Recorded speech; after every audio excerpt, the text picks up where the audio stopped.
Science का जो chapter number first है क्लास 11th के बच्चे के लिए, जो आर्ट्स के स्टूडेंट है ना, जो 11th में आर्ट्स से है ना, 11th 12th है ना, उनके लिए है ना, जो चैप्टर नंबर फर्स्ट है जिसका नाम है संविधान निर्माण है ना। आज हम लोग जानेंगे कि आखिर संविधान है क्या है ना, संविधान के बारे में जानेंगे चैप्टर नंबर फर्स्ट। तो देखिए पहली बात तो कि देखिए ये जो है क्लास 11th के बच्चे के लिए चैप्टर नंबर फर्स्ट है पॉलिटिकल साइंस है ना, आर्ट्स के स्टूडेंट के लिए है ना। तो ये जो मेरा रहेगा ये फर्स्ट क्लास है ना, फर्स्ट क्लास है और इसके लिए आर्ट्स स्टूडेंट के लिए पहला वीडियो फर्स्ट क्लास है ना, ठीक है। इसके बाद सेकेंड भी आ सकता है क्या, आएगा ही अगर इसमें पूरा नहीं होता तो, ठीक है। तो मेरा भाई बबनी लोग पहले बता दें कि ये जो चैप्टर नंबर फर्स्ट है ना, पॉलिटिकल साइंस, जिसको हिंदी में कहा जाता है क्या कि राजनीति विज्ञान है ना, या राजनीति शास्त्र है ना। तो चैप्टर नंबर फर्स्ट है जिसका नाम है संविधान निर्माण है ना। देखिए संविधान है क्या है ना, तो संविधान देखिए सीधी सी बात है कि नियम और कानून है ना, नियमों के समूह को कि क्या कहा जाता है कि संविधान कहा जाता है ना। संविधान का परिचय अगर पूछे है ना, परिचय संविधान का अगर परिचय पूछे है ना, परिचय ठीक है, इसके बारे में पूछे ये परिचय है ना, तो आप बताइएगा नियम कानून या कह सकते हैं रूल है ना, नियम को रूल कहा जाता है ना। तो इसके समूह को ही क्या कहा जाता है कि संविधान कहा जाता है ना।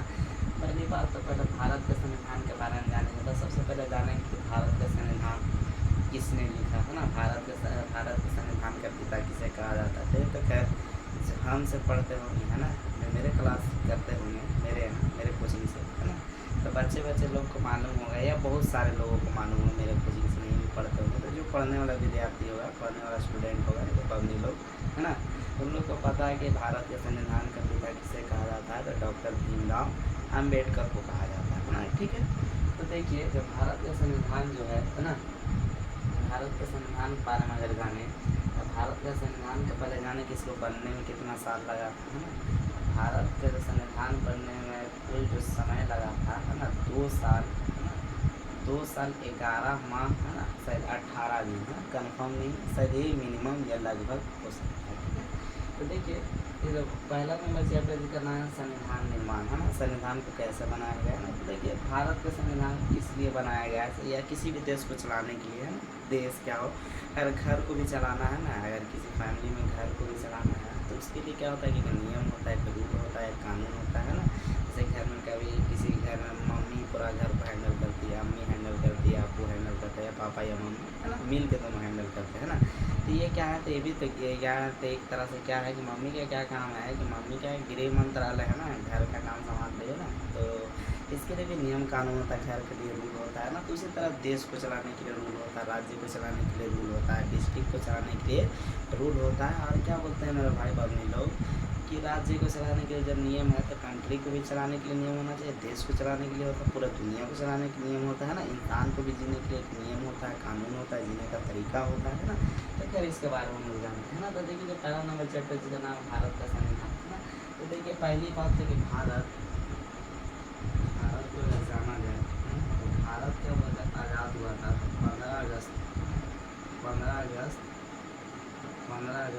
1947 को भारत आज़ाद हुआ है ना, ठीक है। ये क्या हुआ है, भारत 15 अगस्त 1947 को हमारा भारत जो था कि आज़ाद हुआ। उसके बाद ही भारत का संविधान बना ना, उससे पहले तो भारत का संविधान अपना नहीं था है ना।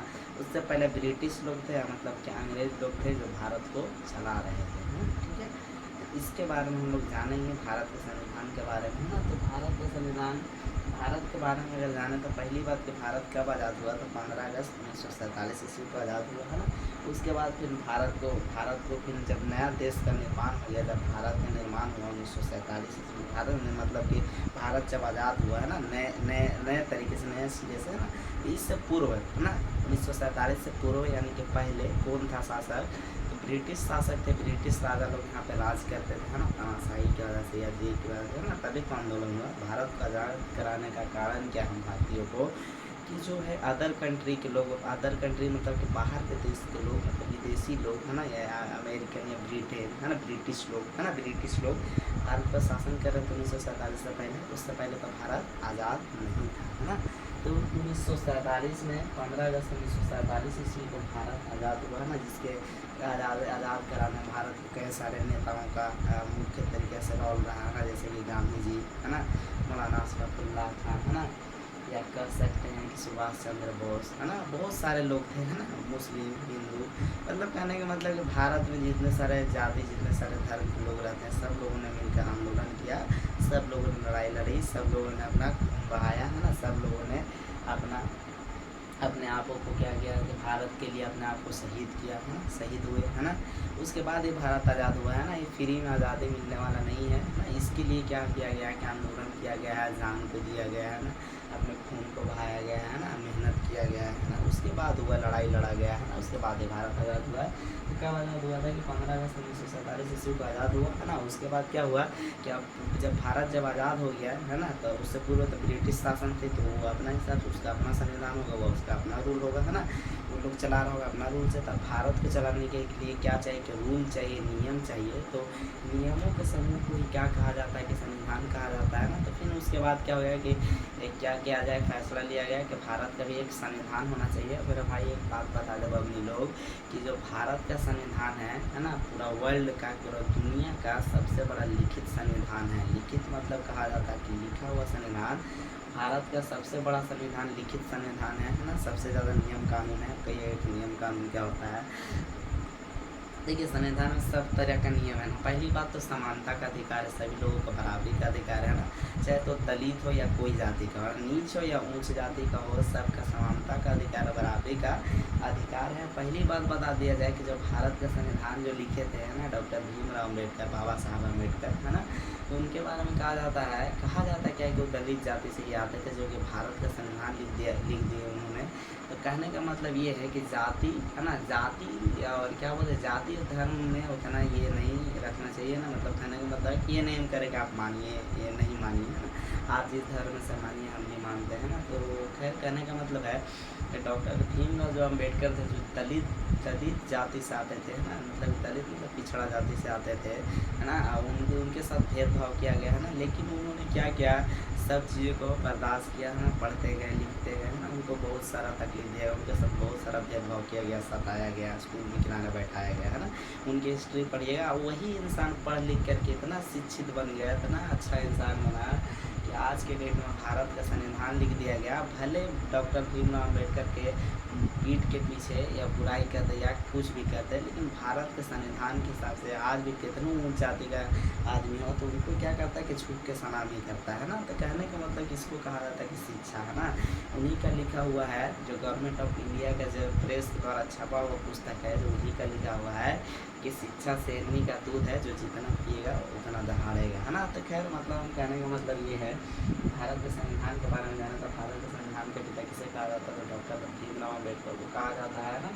भारत के संविधान जो है हर देश को चलाने के लिए एक नियम होना चाहिए मेरा भाई बबनी लोग, कानून होना चाहिए है ना, जैसे कि शिक्षा विभाग हो, शिक्षा विभाग मतलब कहने का मतलब है कि जो शिक्षा मंत्रालय है उसके लिए भी चलाने के लिए एक नियम होना चाहिए, कानून होना चाहिए। हर चीज़ के लिए जज लोग काम करें उनके लिए नियम होना चाहिए है ना, या जितने सारे मजदूर लोग काम करें उनके लिए नियम होना चाहिए, हर लोगों के लिए नियम होना चाहिए, कानून होना चाहिए। तो उसके लिए क्या चाहिए कि नियमों का समूह चाहिए, जिसको कहा जाता है क्या कि संविधान कहा जाता है ना। तो जो भारत का संविधान है वो सबसे बड़ा लिखित संविधान है, मतलब कहा जाता है कि भारत का संविधान दुनिया का सबसे बड़ा लिखित संविधान है ना। तो भारत के संविधान का पिता किसे कहा जाता है, तो डॉक्टर भीमराव अम्बेडकर को कहा जाता है ना।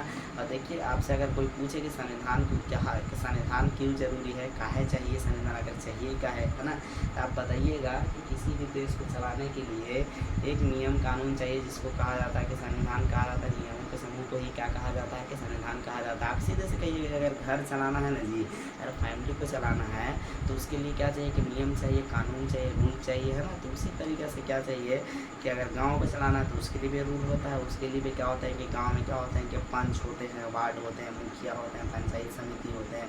तो ये सब क्या है, तो नियम का नहीं, संविधान की वजह से तो है ना। इन्हीं लोग को कंट्रोल करते हैं, अगर लड़ाई हुआ तो पंच लोग आएंगे है ना। पहले बात तो गाँव में सदर सेक्रेटरी, उसके बाद पंच है ना, उसके बाद क्या वार्ड है ना, वार्ड से नहीं संभला तो फिर क्या पंचायत समिति भी है, मुखिया भी है ना। आप सबको बढ़ा सकते हैं, मुखिया से ऊपर पद पे जाइएगा तो विधायक, सांसद है ना, है ना, बहुत सारा आगे है ना। उसके बाद कोर्ट भी है ना, सिविल कोर्ट होता है डिस्ट्रिक्ट लेवल का जिसको कहा जाता है सिविल कोर्ट, है ना। उसके बाद क्या कहा जाता है कि हाई कोर्ट होता है ना। उसके बाद क्या है, सुप्रीम कोर्ट है ना। तो इसके बारे में संविधान के बारे में जैसे सब संविधान से ही चलता है, हर चीज़ को जानने के लिए चाहिए कि संविधान चाहिए, है ना। उसके बाद फिर पार्ट 2 भी आएगा, हम बताएंगे अभी पूरा, है ना, ठीक है।